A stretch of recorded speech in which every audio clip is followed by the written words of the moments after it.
కేంద్ర సాహిత్య అకాడమీ పురస్కారం పొందిన శ్రీ భమిడిపాటి రామగోపాలంగా సమగ్ర కథా సంకలనం ఇట్లు మీ విధేయుడు 15వ భాగం 27/8/20. కథ పేరు గుండెల మీద కుంపటి. మధ్యాహ్నం 12 కావస్తోంది. రైలు మా ఊరి స్టేషన్లో ఆగేసరికి ఎండ పెళ్ళమని కాదు. వర్షాకాలపు ఎండేమో ఒక్క పోస కితలు పెడతారు, కొత్త కిత. టెలిగ్రామ్ ఇచ్చిన స్టేషన్ రాలేదు. ఈయన 6 నెలలైంది నేను పుట్టింటికి వెళ్ళి. పాపాయి ఎత్తుకొని ఇదే రావడం. అసలు ఇంకా రావాలని లేకపోయినా శ్రావణ మాసం నోములు మా ఇంట్లో నోచుకోవటమే ఆనవాయితీ అవ్వడాన్ని వచ్చేసి ఎలా లేదనుకున్నా సామాన్లు ఎక్కువయ్యాయి. వెళ్ళేటప్పుడు పెట్టే హోళ్ళాలే పట్టుకెళ్ళా. మా వాళ్ళు ఇచ్చిన ఊరగాయ జాడి ఒకటి, పాపాయి సామానుతో ప్లాస్టిక్ బుట్ట ఒకటి, వేడిళ్లతో ధర్మాస్ ప్లాస్టిక్, ఇలా ఒక చిన్న ట్రాన్స్ఫర్కి అయినంత సామాన్ అయి. కూలివాళ్ళు, రిక్షా వాళ్ళు, ఒంటరి ఆడదాన్ని చూసి సామాను చూసి నా దగ్గర రావాల్సిన దానికంటే ఎక్కువ డబ్బులు గుంజుకుందుకు ప్రయత్నిస్తారు. 1/2 గంట సేపు చూసా, ఇంకా రాల. రిక్షా మాట్లాడుకొని ఆయన మీద విసుక్కుంటూ అందులో కూర్చోరు. కొని ఇంటి దగ్గరైనా ఉంటారన్న ధైర్యంతో వస్తే ఇల్లు తాళం పెట్టేసి నాకు నిస్సహాయత వల్ల కోపం పట్టలేనంతగా వచ్చేసి వీధి వసారాలు సామాను పెట్టించి ఏడుస్తున్న పాపాయిని సముదాయిస్తూ దిక్కులు చూస్తూ ఇంతలో ఎవరో ఒక ఆవిడ వచ్చి పొరిగింటామే అని చెప్పి ఇంతకు ముందు ఉండేవాళ్ళు మారిపోయినట్టున్నారు. ఆవిడైనా పాపని ముద్దులాడుతూ కూర్చుందే కానీ తాళం తన దగ్గర ఉందని బయట పెట్టనే లేదు. నేను ఆయన మీద విసుక్కుంటుంటే, అయ్యో ఈ ఇంటి తాళం చెవి ఒకటి నా దగ్గర ఉందమ్మా, పని మనిషి వస్తే ఇమ్మన్నారు అంటూ కొంగు ముడి విప్పి తాళం చెవి నా చేతిలో పెట్టి వెళ్ళేది.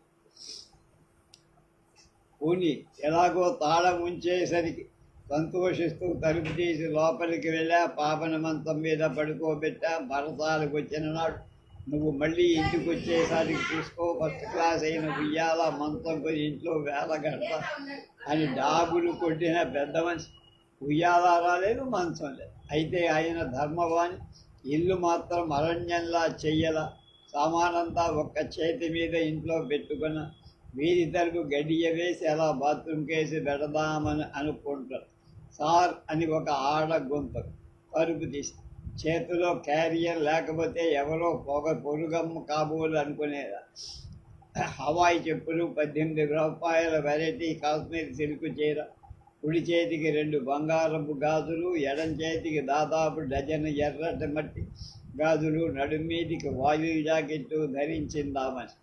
తల నున్నగా దువ్వుకుంది. తల్లో పెట్టుకున్న చేమంతులు నేను పక్కకు వంగి చూడకపోయిన అవి తొంగి చూస్తున్నాయి. కొత్తగా, ఒత్తుగా, మత్తుగా, నల్లగా ఉన్న మంచి నిగగా అందం ఉన్నాయా మనిషి. ఎవరు నువ్వు అని. పని మనిషినండి అని చిరునవ్వు. నువ్వెవరు అన్న ధీమాతో, ఓహో ఈవేళప్పుడు వచ్చేవి, మరి అన్నం తేవద్దండి.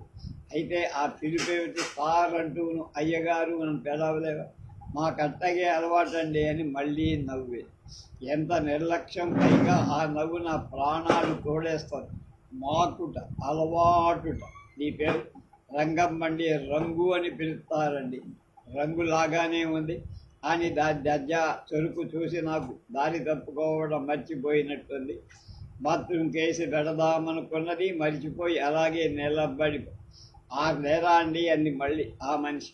నీతో నాకేం పని అన్నట్టు. నేను అమ్మగారినని గ్రహించడానికి ఇష్టం లేదు. నా ఆలోచనలు విపరీతంగా పరుగులెడుతాయి.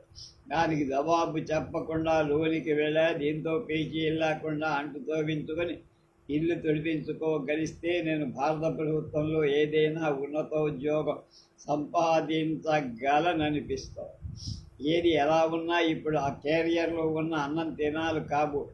ముళ్ళ మీద నుంచున్నట్టుంది. ఆ మనిషి శుభ్రంగా లేదని కాదు, ఎందుకో నచ్చల. కాళ్ళు కడుక్కొని ఇంట్లోకి వచ్చా. పని మనిషి అప్పటికప్పుడు క్యారియర్ టేబుల్ పెట్టింది. చీపులు కొంచెం గది కూర్చింది. చూడడం మర్చిపోయా నేను. దాని ఆ పసుపచ్చని హవాయి చెప్పులు అదిగో ఆ మూల పెట్టింది మా జోళ్ళు పెట్టుకునే చోట. చిన్న మంచం వాల్చి దాని మీద పక్కేసి పాపాన్ని జాగ్రత్తగా పడుకు పెడుతోంది. నేను వెళ్ళేసరికి అరెరే అన్నా కంగారుగా, నా పాపని ఈ మనిషి ముట్టుకోవడం ఇదే మొదటి మాట. క్యారియర్ తెచ్చిన చేతులు కడుక్కోకుండా పాపని తీసిందని చిరాకు. గోల చెయ్యొద్దన్నట్టుగా సంజ్ఞ చేసింది నాకు పని మనిషి. పాపను జోకొడుతూ నేను మాట్లాడలేకపోయా. నా దృష్టి క్యారియర్ మీద పడింది. మళ్ళీ ఇక్కడ పెట్టావేమే, వంటింట్లో పెట్టకపోయి ఇవాళకి ఇక్కడ టేబుల్ మీద భోయించేండి అయ్యమ్మగారు. సాయంకాలం కొత్త పెందలాడేకొచ్చి ఒంటిళ్ళు కడిగి ముగ్గెడతా వంట చేదురుగా అని. సరే ఇక ఇదొక్కటే తరువాయి ఒంటిళ్ళు కూడా కడగాలి. అన్నం తింటున్నది చాలక అన్న. కడుక్కోకుండానే వంట చేస్తారా? నాకు నసాలం అంటుతోంది కోపం. నాకు శుభ్రాలు మప్పుతోంది. ఇదెక్కడి పని మనిషి? ఇది తిరిగి పెద్ద మంచం దగ్గరికి వచ్చింది. దుప్పటి దులుపుదామని కాబోలు నడుం బిగించింది. సరే అలా ఉంచు అన్నాను. వీధిలో అడుగుల చప్పుడైంది. ఆయన వచ్చారు. హలో లక్ష్మి, వచ్చేసావా? వెరీ సారీ, టెలిగ్రామ్ ఇంతకు ముందే అంది. రైలు మాత్రం లేట్ అవ్వకపోతుందా అని స్టేషన్కి వెళ్ళా. పాపాయి నిద్రవుతుందా అని పలకరింపు. క్షేమంగా వచ్చావా అని లేదు. అవస్థపడ్డావా అని లేదు. కోపం వస్తుంది. అటువైపు తిరిగారు ఆయన. పనిమసి చిరునవ్వు అటువైపు ప్రసరించి ఆయన దాన్ని ఏమైనా అనడం పోయింది. తను చిరునవ్వు వెలిగిస్తూ, నువ్వు ఉన్నావా? అమ్మగారు వచ్చేసరికి ఇంట్లో. లేదండి, ఆరే ముందు వచ్చినారండి. వెళ్తానండి అనటమేమిటి? చెప్పు దొడిగేసుకుని చకచక నడిచేయటమేమిటి? క్షణంలో అవతలికి వెళ్ళి, అరే వెళుతున్నావా రంగు అంటూ ఆయన వీధి గుమ్మం దాకా వెళ్ళి, నీళ్ళు అవి పెట్టావా అమ్మగారికి? అమ్మగారు స్నానం చేసిందా? కాసేపుండి వెళ్దు కానీ నా ఒళ్ళంతా చెమటలు పోస్తుంది. మన్నాడు సాయంకాలం 5 దాటేసరికి ఆయన ఆఫీసు నుంచి వచ్చేసారు. పని మనిషి పెరట్లో పని పూర్తి చేసుకొని గదులు 2 కూర్చుని పడక గదిలోకి వచ్చి పెద్ద మంచం మీద పడక సరిచేయబోతుంది. అలా ఉంచన్నాను. ఎత్తాలండి అమ్మ, తవరికి ఎందుకు శ్రమ అంటూ దుప్పటీసింది. నాకు ఇష్టం. పని మనిషి చేత గిన్నెలు తోమించడం, ఇల్లు పెట్టడం, పోతే దుకాణానికి పంపేనేవైనా వ్యర్థాలు తెప్పించుకోవడం, ఇలాంటి పనులే తప్ప పక్కలు నేనెప్పుడు వేయించల్లా. నెలకి 4-5 రూపాయలు ఇచ్చి పని మనిషిని పెట్టుకుంటాం, కానీ పెట్టుకునేటప్పుడే వాడు చేయాల్సిన పనులన్నీ నిర్ణయిస్తాం. అందులో పక్కలు వేయటం, కట్టు విడుపు గుడ్డలు తడపడం, తాగే నీళ్లు తేవడం, ఇలాంటివి కొన్ని వెళ్ళవు. మా ఇంట్లో వెళ్ళవంటే కొన్ని జరగవు. దానికి ప్రత్యేకమైన కారణాలు లేకపోయినా పని మనుషులు శుభ్రంగా ఉండరని, వాడు చేసే ప్రతి పని మళ్ళీ మనం ఫినిష్ చేసుకుంటే కానీ పనికి రాదని అమల్లో ఉండే సామాన్యమైన కారణం. మాట వరుసకి పని మనిషి తోమిచ్చిన గిన్నెలు మళ్ళీ కడిగితే కానీ వంటింట్లో పెట్టుకోను. అది కాక మా పక్కలు వేరు, నేను వేసుకోగలను. చెయ్య పవరించడం ప్రత్యేకం నా వల్ల జరగాల్సిన పని అని నా నమ్మకం. పడక మీద నాకు ఒక ప్రత్యేక గౌరవం ఉంది కదా. ఏ శ్రమ లేదు, అలా ఉంచు. వేరే పని ఏదైనా ఉంటే పనులన్నీ అయిపోయినాయి కదండి అని నవ్వింది పని. అది నవ్వితే నాకు ఎలాగో ఉంటుంది. నవ్వుతావే, పిచ్చెక్కిందా అన్న. మొత్తం మీద అలా వదిలి యువతలు నిలబడి ఆయన ఇదంతా గ్రహించాను సుమా అన్నట్టు, రంగమ్మ శుభ్రంగానే చేస్తుంది, పక్కలు వేయించేస్తూ ఉండు. ఇన్నాళ్ళు ఎదే వేస్తుందిగా, దాని పని నీకు నచ్చలేదా అన్నారు. మునుపటి పని మనిషి ఏమైంది అన్నాను. జవాబు లెక్క. నువ్వు వెళ్ళిన తర్వాత మానేసింది. మధ్యాహ్నం 12 దాటాక క్యారియర్ తెమ్మంటే నాకు ఆ హోటల్ తెలియవంది. ఓ రోజు దాన్ని రిక్షాలో కూర్చోబెట్టి కూడా సైకిల్కి తీసుకెళ్ళాను. రాత్రి దారి పరిచిపోయాను అన్నయ్య గారు అంటూ 9:30 చేసింది. ఇప్పుడు దీన్ని పెట్టుకొని పెట్టానన్నమాట. కొంచెం ఎక్కువే అడుగుతూ ఉంది కానీ శుభ్రంగా చేస్తుందిలే, మంచి చురుకైన మనిషి కూడా అన్నారు. ఎంత ఇస్తున్నారేమిటి? 8. అవ్వా 8? ఆ సిల్క్ చీర నాదేనా? మీరే ఇచ్చారా? చేరి 6 నెలలైంది గారు. మొన్న వచ్చి అడిగితే సరే పాత చీరే కదా అని ఇచ్చా.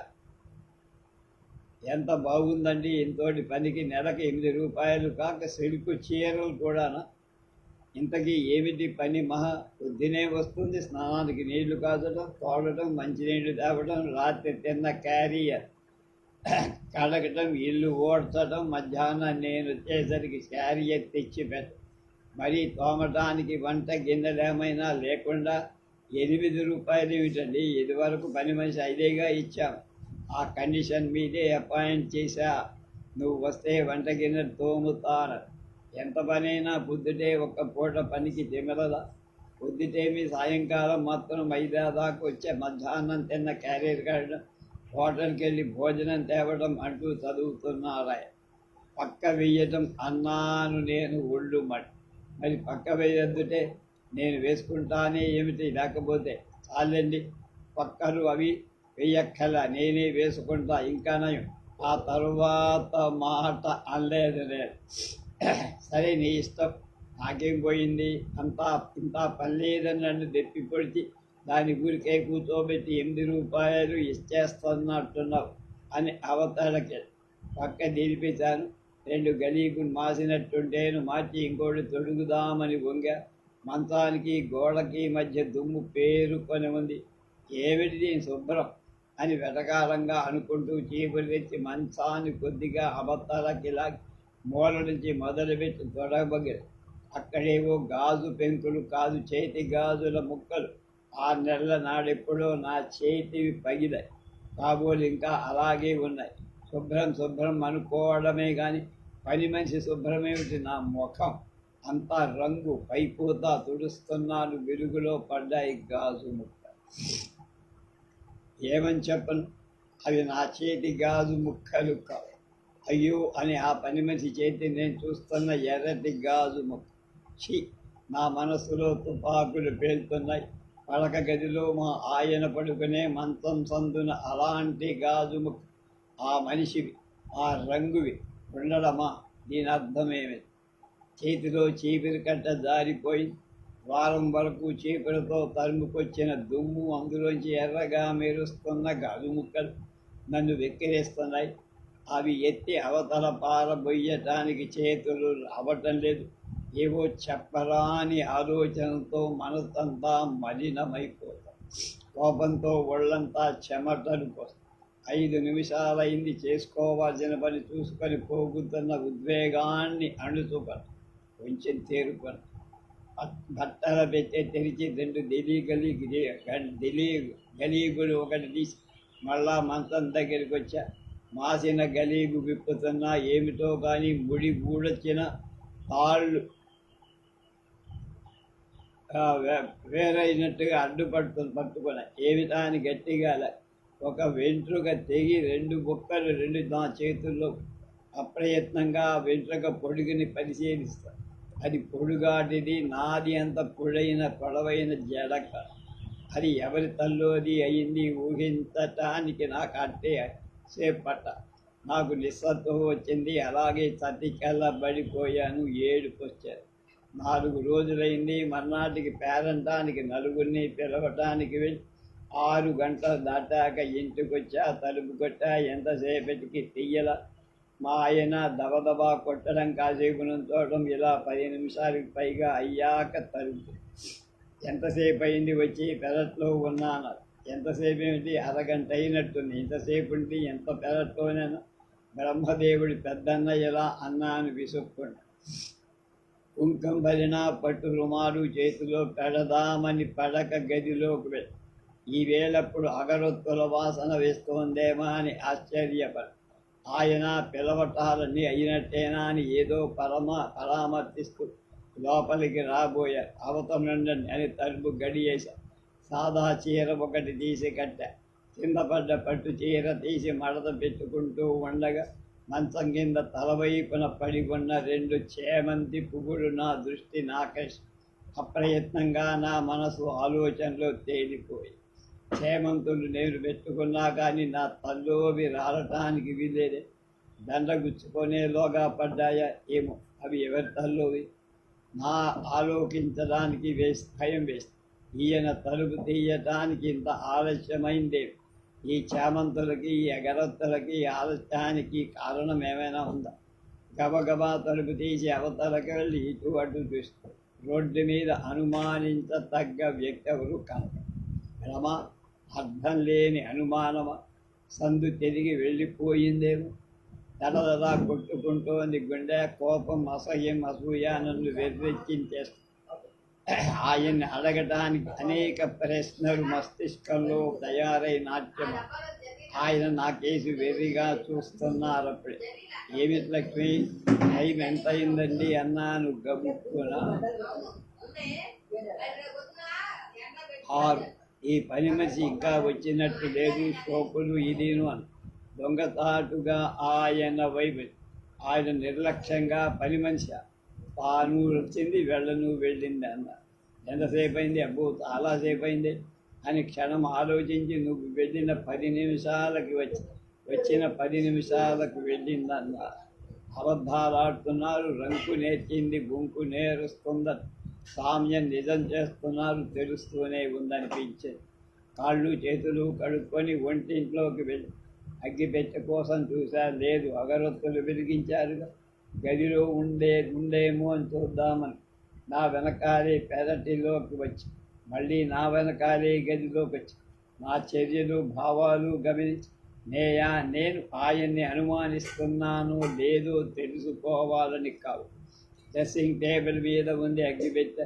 కాటుక మరకలు సరిదిద్దుకునే నెపంతో అక్కడే కాసేపు కూర్చొన ఆయన గది ద్వారం దగ్గర నుంచున్నారు. ఏదో జరుగుతుందని, జరగాలని ఉంది నాకు. ఎవరు ప్రారంభిస్తారో నేను సిగ్గు విడిచి ఎలా ప్రారంభించేది?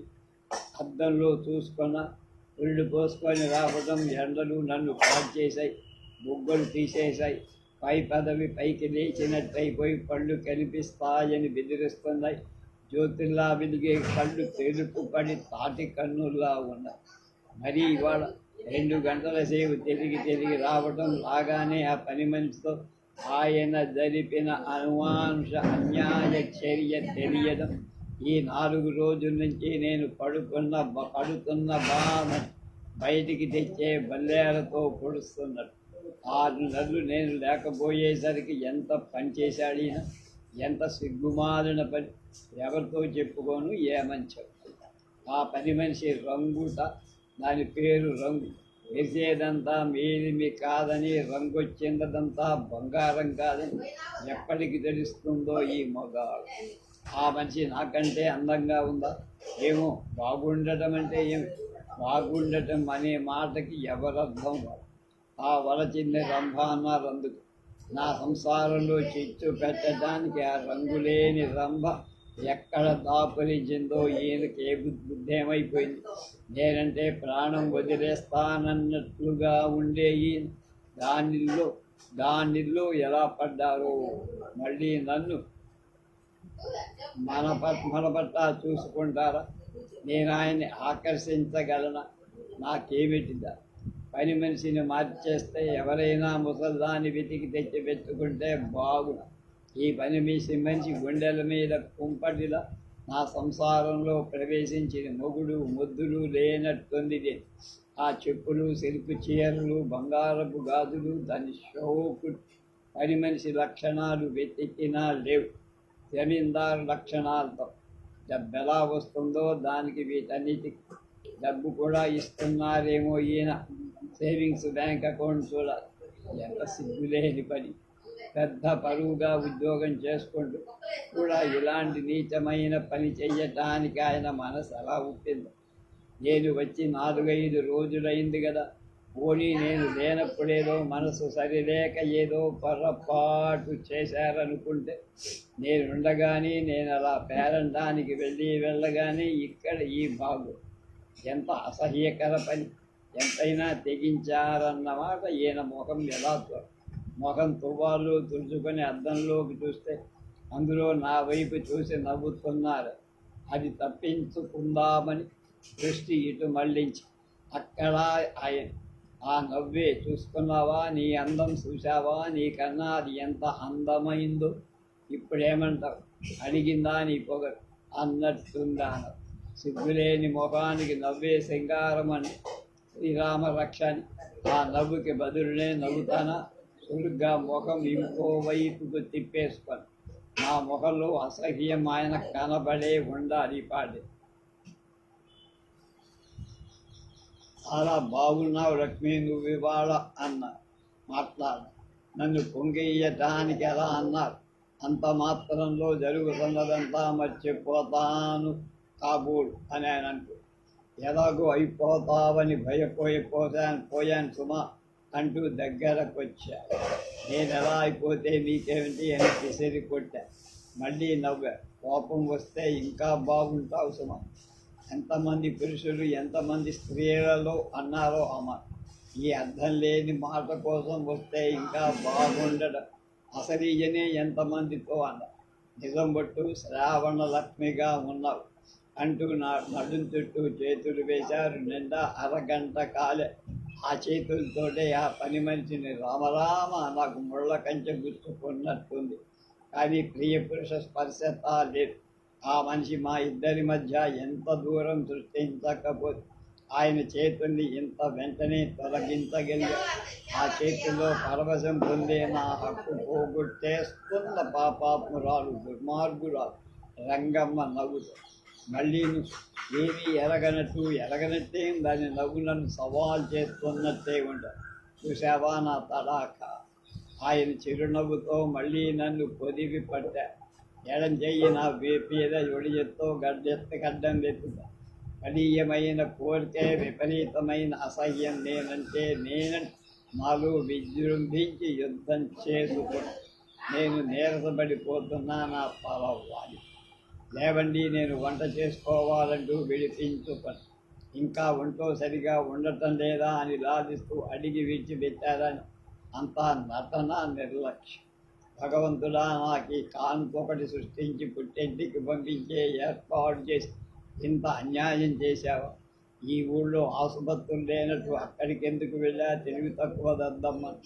ఆసుపత్రులు లేకపోతే అరడుగుల తాడు లేకపోయిందా అని నాలో నేను బొగ్గుల కుంపటి దగ్గర కూర్చొని కుమి. రోజులు గడుస్తున్న కొద్దీ నాకు మధ్య పెరుగుతున్న నాకు ఆయన దూరం భయంకరమైపోతుంది. నా ఒంట్లో ఇంకా సరిగా లేదని తేల్చేశారుగా. ఆయన ఇదంతా ఎందుకో అర్థమైపోతారు. రాత్రి భోజనం కాగానే కిళ్ళి వేసుకొస్తానే అంటూ ఆ పంచతోటి ఎటు వెళ్తారు, తొందరగానే వస్తారు. కానీ ఏమో దాని ఇల్లు దగ్గరేనేమో. ఎంతసేపు కావాలి ఆ పైన ఊహించడానికి? భయం, సిగ్గు, అసహ్యం వేసాయి.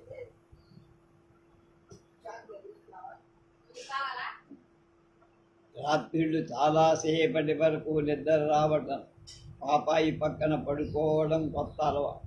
పాపాయి మీద కాలు చెయ్యో వేసేస్తానేమో, అదెక్కడ నలిగిపోతుందో అని దిగులు.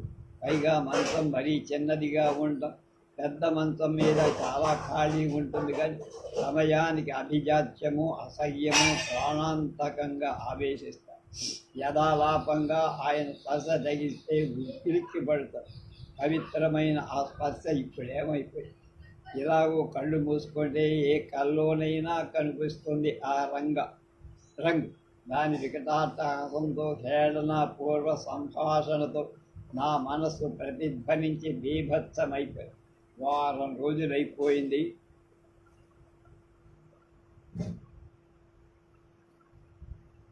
ఆయన ఎక్కడికో క్యాంపుకి వెళ్ళారు. 5 రోజుల వరకు రాలా. ఏం తోచక కొత్తపేట వెళ్దామని బయలుదేరా.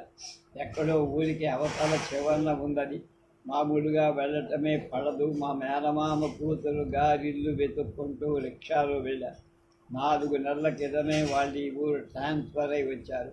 ఒక పెద్ద ఇల్లు చూపించి ఇదేనండి వారిల్లు అని చెప్పాడు ఒక అబ్బాయి. ఆ పెద్ద ఇంట్లో ఒక్కరొక్కరే ఉంటున్నారు. వాళ్ళొక్కరే ఉంటున్నారు. ఎవరో ఒక ఆఫీసర్ గారు వీళ్ళు కలిసి మొత్తం ఇల్లంతా 70 రూపాయలకు అద్దెకి తీసుకుని అంతా 3 రోజులై వాళ్ళు ట్రాన్స్ఫర్ అయ్యి వెళ్ళారు. ఈ నెలాఖరు వరకు అద్దె ఇచ్చే వెళ్ళారు వారు. నేను ఈలోగా ఇంకో ఇంటికి మారాలి. మీ వైపు ఏవైనా ఇల్లుంటే చూడు అంది మా వదిన. మీరెంత ఇస్తున్నారు? 30. మా సమస్య పరిష్కారమయ్యే మార్గం కనబడ్డట్టు ఆనందం కలిగింది. 1-2 సార్లు ఆయనతో అన్న, పని మనిషిని మార్చేద్దాం. నిష్కారణంగా ఎందుకు మానిపించాలి?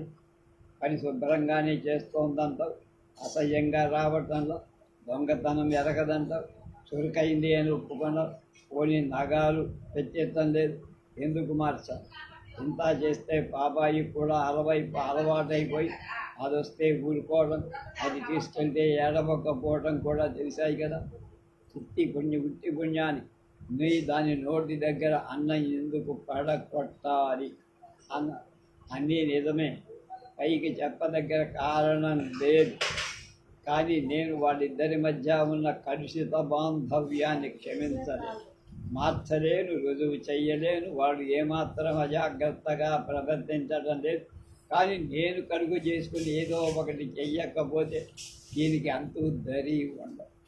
అయితే ఆయన సంగతి నాకు తెలుసు. వాడు చెయ్యదలుచుకుంది ధైర్యంగా చెయ్యడం, చెప్పదలుచుకుంది నిర్ముఖమాటంగా చెప్పడం ఆయనకు తెలుసు. నా ఇష్టం అన్న సమాధానం ఆయన నాలుక చివర రెడీగా ఉంటుంది. అంతేకాదు, ఎవరైనా అలా నిర్ముఖమాటంగా నిర్భయంగా ప్రవర్తిస్తే చాలా మెచ్చుతారు. నేను ఆయనతో కజ్జా పెట్టుకొని ఎన్నడూ ఏది సాధించలేదు.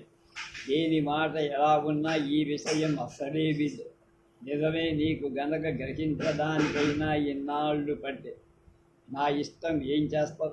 నువ్వెక్కడ అదెక్కడ? దాని అందంలో కానీ బలంలో కానీ పదోవంతైనా నీకున్నాయా? ఆయన గబుక్కన ఆ మాట అంటే వెర్రెత్తిపోయి కోపం చేసుకొని అడిగి ముభావంగా ఉండి నేను చేయగలిగింది ఏం లేదు. ఒక సీన్ క్రియేట్ అవుతుందంతే. ఎవరితో చెప్పినా మరింత దాని మూలంగా అవమానం తప్ప వేరే ప్రయోజనం లేదు. పని మనిషి నాకన్నా అందంగా ఉందన్న కారణం చేసి అల్లరి జరగడం ఊహించటానికే భయం. ఆలస్యం చేయటానికి వీలే. ఆలస్యం అవుతున్న కొద్దీ ఆయనకెంత దూరమయ్యేది, దాని వలన నేనంత నష్టం పొందేది కనిపిస్తూనే. 35 మీరిస్తే మిగిలిన 35 మేమిచ్చి ఈ వాటాలో ఉంటామే.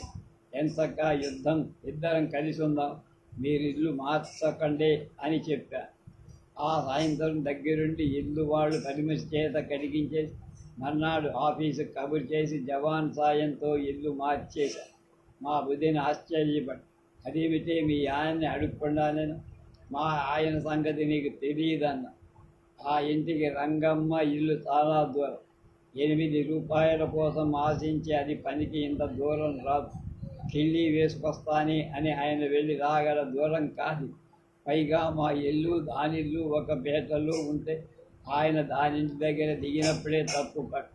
కానీ ఇంత దూరం నుంచి కూడా ఆయన ఇక్కడ వెంటనే ముఖం మీద అడుగుతాం. ముఖం తప్పిపోతే మోహం తప్పు. వ్యామోహం తగ్గితే తర్వాత ఆయనకే తెలుస్తుంది నిజమైన విలువ ఏమి. ఆయన్ని నేనేం అనకుండా, ఘర్షణ పడక్కర్లేకుండా నిశ్శబ్దంగా గొలుసుగా సమస్య పరిష్కరించుకున్నందుకు నన్ను నేనెంతో ఏమిటి లక్ష్మి ఇలా చేశావు? సడన్గా అన్నారాయణ ఇంట్లోకి వస్తూనే నేను. ఆయన నవ్వారు. నీకు ఆ ఇల్లు నచ్చలేదా? నాతో మాట వరుసకైనా చెప్పావు కవు. ఆ ఇల్లు చూసి చెప్పండి, మీరు బాగుందా లేదా? 3 గదులు, వంటిల్లు, ఇంట్లో పంపు, అద్దె అక్కడ ఇక్కడ ఒకటే. పైగా మీ ఆఫీసు దగ్గర వేసంకాలం కాస్తే డాబా కూడా ఉంది. బాగానే ఉంది అని మళ్ళీ నవ్వారు. ఆ నవ్వులో ఆశ్చర్యమేమో. నేను క్యాంపు నుంచి వచ్చే వరకైనా ఆగలేకపోయావు. పోనీ నీ మాట ఎప్పుడైనా కాదంటారని కాదు, కానీ అసలు కాదన్నారనేగా. ఊరికే ఈ ఉదయం చూసేద్దామని వస్తే పోర్షన్ ఖాళీగా ఉంది. పోనీ ఒకళ్ళకొకళ్ళు సాయంగా ఉంటాం కదా. ఇంతకీ మీకు నచ్చిందంటారా లేదా? నచ్చిందిలే. ఇక్కడ దోమలు కూడా అట్టే లేనట్లున్నాయి అంటూ దూరాల వైపు, కిటికీల వైపు పరీక్షగా చూసి ఆయనతో ఏదో చెప్పాలని మహా ఉంది నాకు. ఆయన ముఖంలో మార్పేమీ లేకపోవటం నాకు ఆశ్చర్యం. ఆ పని మనిషిని పూర్వంలా కలుసుకునే అవకాశం లేకుండా చేసిన ఆయన ముఖంలో వేసుకున్న మార్పేం రాది. స్వతంత్రించి ఇంత పని చేసినందుకు నన్ను ఏం అడగలే. ఏం అడుగుతాడు? ఎంత తిట్టినా అడుగుతారా? ఎంత గట్టిగా అడుగుతారా? దానికి ఎలా సమాధానం చెప్పాలా అని 4 రోజుల నుంచి తపన. ఈ సాయంత్రం అంతా ఆయన నన్నేమీ అడగకపోతే ఆశ్చర్యమే. భోజనాలై పక్క దగ్గర చేరాక నవ్వే వచ్చింది. మంచం మీద ఏటవాలుగా శేషసర్పసాయిగా పడుకొని విలాసంగా తమలపాకులు అందుకుంటున్నారు. సున్నం రాసి ఈనెలు చేసి చిలకలు చుట్టి అందిస్తున్నారు. ఆఖరాకు అందిస్తూ అసలు ఇల్లెందుకు మార్చాను చెప్పనా అండి అన్నాను సన్నగా. ఆయన నవ్వారు. ఎందుకేమిటి? పార్శ్వపు నొప్పికి భాస్కర లవణం అన్నారు. మంచం మీద చోటు చేసుకొని కూర్చొని పొడుపు కథ పొడిచిన చిలిపి తనం. అదేమిటి అన్నారాయన నా చెయ్యి పట్టి. గాజులు వెనక్కి ముందుకి సార్. చెప్పుకోండి చూద్దాం. ఏం చెప్పుకోవడం? నాకు పార్శ్వపు నొప్పి వస్తే అజీర్ణం మీద వచ్చిందని భాస్కర లవణం ఇచ్చారు. దాని మాటేనా నువ్వు చెప్పేది? దానికి దీనికి సంబంధం ఏమిటే? అదే చెప్పుకోవాలి మరి. నువ్వే చెబుతూ నాకు అలా కలపడం చేత కాదు. చెప్పంటారా? అక్కడ మీరు చిక్కిపోయారండి. హోటల్ మెతుకులు, పని మనిషి చేతి నీళ్లు 6 నెలల్లో ఎంత మార్చేసిందండి మమ్మల్ని. పాడు మనిషి అన్నాను నవ్వుతూ గోముగా. మా ఆయన ఒక్క నిమిషం మాట్లాడకుండా ఊరుకున్నారు.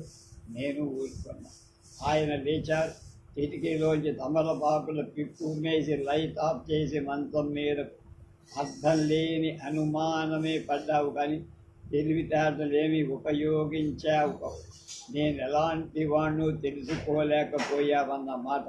అసలు అలాంటివి నేను ఆలోచించుకోవాలే కానీ ఏదైనా అయితే నన్ను నువ్వు ఆపగలవా అన్న. అంతలో నిజమెంతో, మొహంలో భావం ఎలాంటిదో తెలుసుకోవాలని చూడాలని ఉంది. కానీ నేను లేచి దీపం వెయ్యలా. కనుక్కోవాలని నాకేం పట్టుదల లేదు. నేను చీకట్లో నవ్వుకున్నా. రేపు 3 గదులు అనే కథ తెలుసుకో.